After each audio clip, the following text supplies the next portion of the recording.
You'll need a source of backstory to understand everything. I'll try to sum that up as briefly as I can. Okay, so I used to grow herb back between 2008 and 2010. Like, a lot of herb up in the mountains. So after we would harvest, I would come back to town and stay with my brother. He lived sort of at the edge of the hood, so that made for a great location for customers. Basically, I'd post up at the apartment and drive down to the liquor store to meet people, to keep traffic away from my place. The owners of that liquor store became very good friends of mine. They are Palestinian and smoked a lot of weed. Eventually, it got to the point I would just post up by the door and chill with them, smoking blunts out front, and people would come up and shoot the shit with us. They owned the store and worked it daily, so they kind of knew who was cool and who wasn't. Well, one day this guy named Mike B shows up. They told me he was a decent guy, and so we talked some business. I had a truck that needed some work done, and it just so happened that he had the O-rings I needed. So we made some trades and continued to do business beyond that for about a year. I eventually let him come to my place, and he saw the several pounds I had there. That was by mistake. They were lined up for another transaction, which lagged for a while. All still went fine. He wasn't anything to be too concerned about, I didn't feel. As time goes by, I notice him changing physically. He becomes a lot thinner, cheekbones protruding, and he seems wired a bit. I cuss him out of the situation by telling him I no longer sell. Some months go by and he calls me on December 17th and says, "Hey, do you happen to have any herb to sell? I have $100 burning a hole in my pockets." I should have just kept to my original position and left it alone, because last I saw of him he seemed like a bit of a tweaker. But it was just before Christmas and I really needed any additional money I could get, so I took the risk. He told me where to meet him, and I happened to have a friend over who I had drop me off. I normally would have driven my truck, but the tags were expired and it wasn't a far walk back to my house anyway. So I get dropped off. Standing there in front of a store that's closed, I see Mike B crossing the street towards me a few minutes later. He seemed a little confused and asked immediately, "Where's your truck?" I told him I was dropped off, and then he kind of went into toss for a moment, then said, "Alright, well, let's head across the street. I'll get the money there." So this area is hood as fuck, and he leads me directly into a very, very dark, sketchy alley behind a townhouse complex. My intuition begins to set in, a little late. I start to recall his words in my mind. Who the hell has any extra money a week before Christmas? I ask myself. I observe to my left 5 to 6 shady appearing individuals under a carport, drinking maybe. I didn't look in their direction too long, just long enough to see the look of no fucks given in a few of their eyes. You just keep walking and assume they're good people, because skin tone doesn't mean a lot in my opinion. So my mind is still going, intuition is sending me small alarms. What am I doing? Do I need $100 this bad? He leads me to the back gate of an apartment complex that is a short distance further up the alley and stops me there. He is much smaller than me, and if it were a one-on-one, I know I could take him, so I'm not too worried about Mike alone. He says, "Wait here, I'll go get the money from my girlfriend and be right back." I said, I'd rather not just wait right here. Can we do this inside?" He responded, She's weird about company, just hang on." And he walks through the gate. I observe him unusually peering through a window. Then he knocks really hard on the door and then rounds the corner out of my sight. I'm feeling very uncomfortable now. That shit was weird. Why did he just do that? So I meld into the shadows some. A black woman comes out and it seemed like she instantly spotted me. I must have been glowing white and standing out despite my intentions to meld. She said very sternly, "Fuck around here, gonna get you fucked up, white boy," and went back inside. I knew something was off. He couldn't have had any ties to that apartment at all. This is some kind of strange setup. I begin to dwell in my intuition, and it tells me he rounded that corner and is now at the front door of the townhouse where the 5 to 6 black guys were out back of. My mind plays out this entire scenario vividly.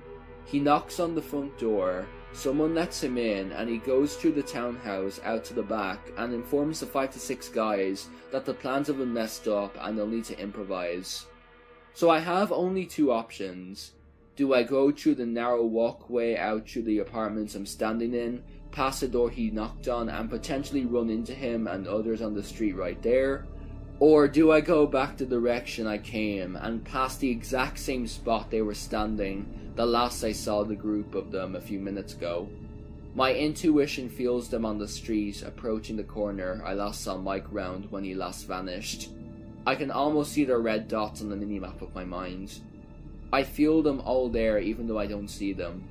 So my intuition tells me to go back through the alley and past where I last saw them, this time alone. That is the way I felt I needed to go.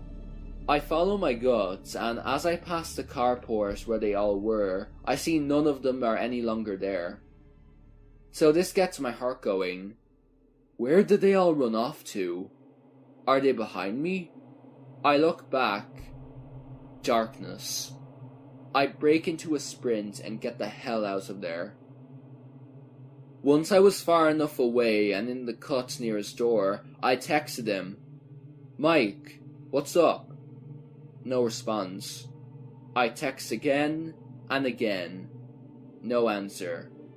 I walk home nervously, keeping on the course they wouldn't assume I'd have taken if they were following me. I get home and text again. I call and text. Nothing.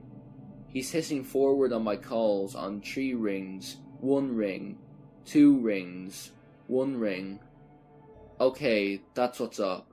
Now I know for sure what's happened. My intuition was dead on. He intended on having me drive him into that alley, and those guys were supposed to block us in. He was going to play it as though he didn't know them and they would jack me for my weed and truck. He and I would then be split up, I'm sure, and he'd meet with them elsewhere.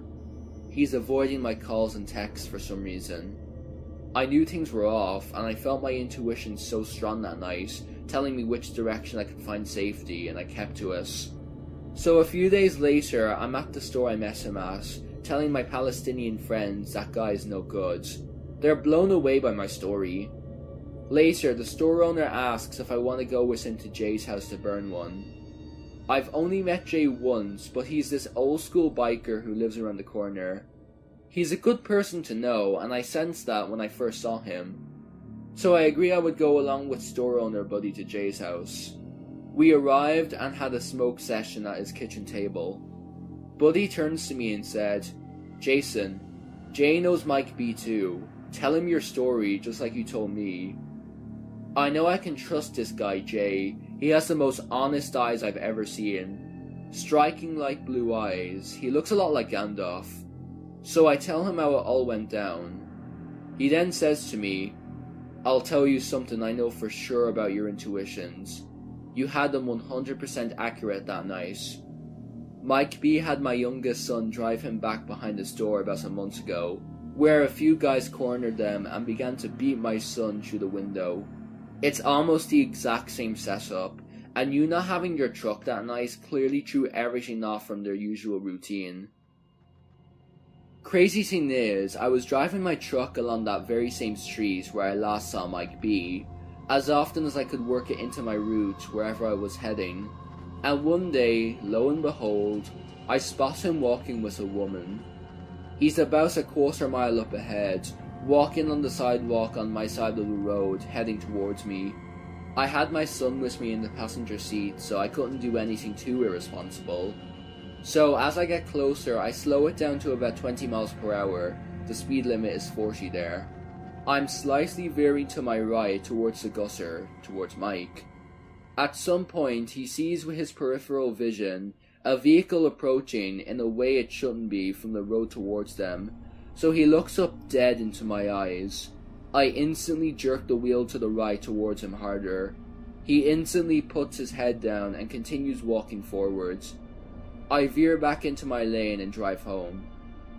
I haven't seen Mike B for years, until just recently when I recognized him in front of me, in line at another corner store near the first place we met. I know it's him, but I want to see how he plays it. It's been years since this happened. His forearm tattoos are unique. It's Mike for sure. I ask, "Hey, is your name Mike?" He turns around, eyes shifty. He says, "Nah, Jeremy," and turns around quickly. If my intuitions didn't already tell me I was correct, and Jay hadn't validated my intuitions, the way Mike instantly looked down again after making eye contact with me when I was swerving at him in the truck was all the evidence I needed to be sure he was looking to jack me. His actions in the store just cemented my beliefs. I always follow my intuitions. They never lead me astray.